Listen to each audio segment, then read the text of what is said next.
Thank you, everybody. Thank you very much. Thank you.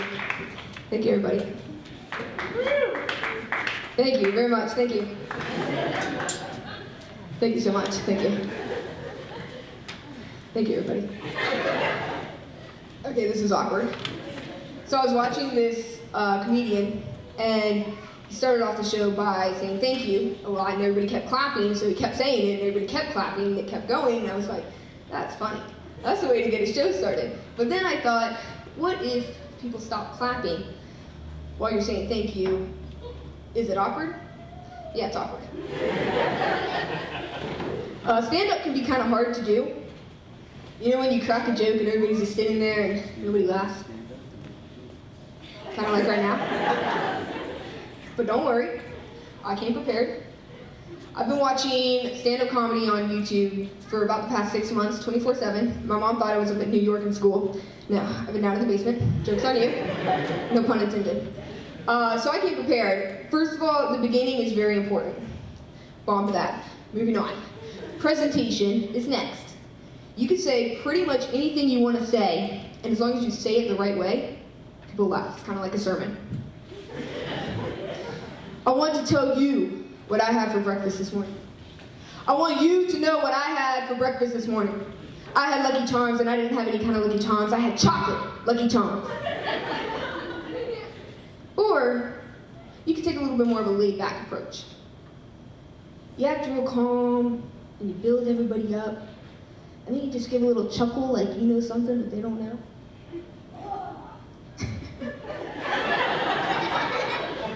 And then, when you've nailed the presentation, then you make the joke. Knock, knock. I'm just kidding with you.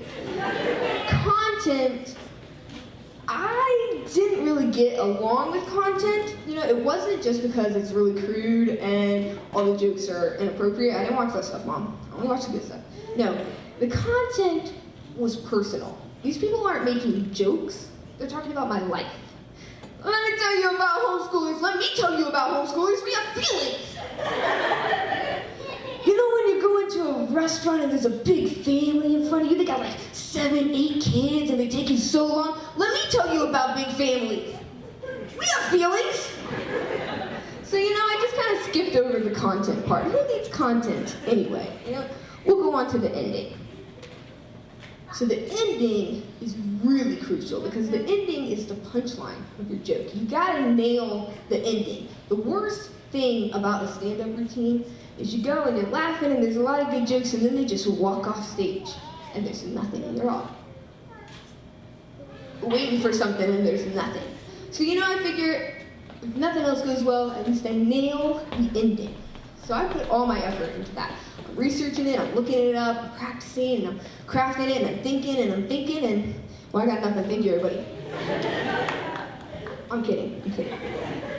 I feel like I should explain a little bit, maybe, about why I felt the content was so personal to me. So I'm gonna tell you a little bit about my family. You know, I grew up in a pretty stereotypical American family. Just my mom and dad, my oldest sister, second oldest sister, the oldest sister right above me, and then there was me. And then there was my younger sister, and then my youngest sister and my brother. Just the 9 of us. We grew up in a mostly white, it was a pretty gray house. There was, used to be a red door. Never really had that white picket fence, we're not much for hard work.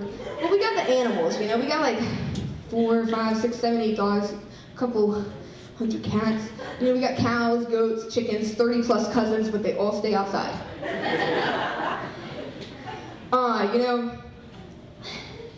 my family, my parents, they know how to raise you. I was kind of socially awkward as a child. I was a little shy, but when you grow up in a big family like that, it just knocks it all right out of you. You know, it's awesome.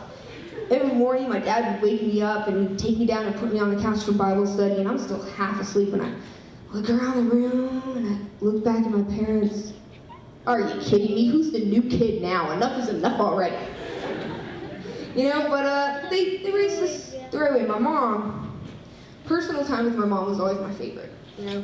She would take me off by myself, up into a room in the house or something. She would look at me and she would say, "Leah, you're turning into such a beautiful woman." And I would start to cry, and she would hug me, and I'd cry a little harder. I'd walk out of that room, and I'd pass Leah in the hallway. "Today you're married." But I gotta give them credit for something. My parents, they stuck to their values. You know, in this day and age, people, you know, they raise their kids the way the world thinks that they should be raised, but not my parents. You know, they have beliefs, they have values, and they raised us with those beliefs and values. When I was 5 years old, I had my first drink.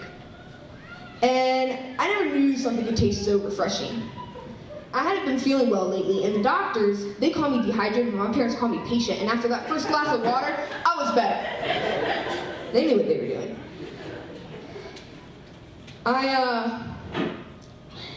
You know, you got 7 kids, you go out in public, you're gonna get a few looks. After a while, you get used to it. But the questions, that's what really gets me. You know, somebody walks up to you and, like, "Wow, are they all yours?" Well, what do you think? We all look exactly the same. You know, but my favorite question is when they walk up and say, "Wow, 7 kids, now how'd that happen?" All right, I might have been homeschooled, but come on, it's the birds and the bees. It's like Winnie the Pooh, everybody knows it. I was raised kind of conservative, so my parents didn't want me to miss out on everything that, you know, everybody else was experiencing, but they didn't really like the music on the radio. So they figured out a little compromise. They just take the songs and put their own lyrics to them, you know, to make it a little more lesson-like for us. So I'm going to sing a couple of those to end with this tonight.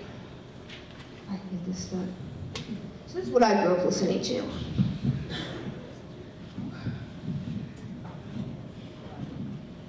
think I broke this.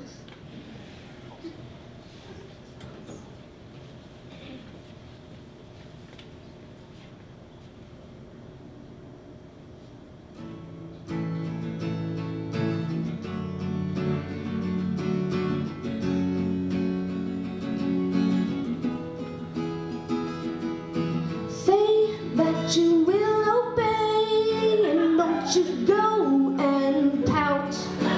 Honestly, I wanna see you behave if it's just for today. If we could just go out.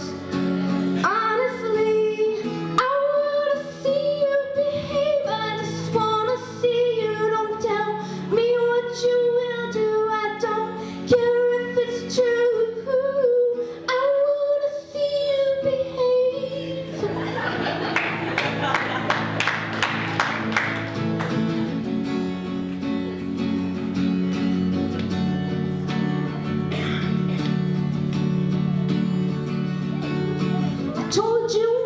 You better get up, and don't forget to wash your cup. He is fine, just do your job. Don't tell me he is a liar. Don't cry or don't even ask me why, 'cause I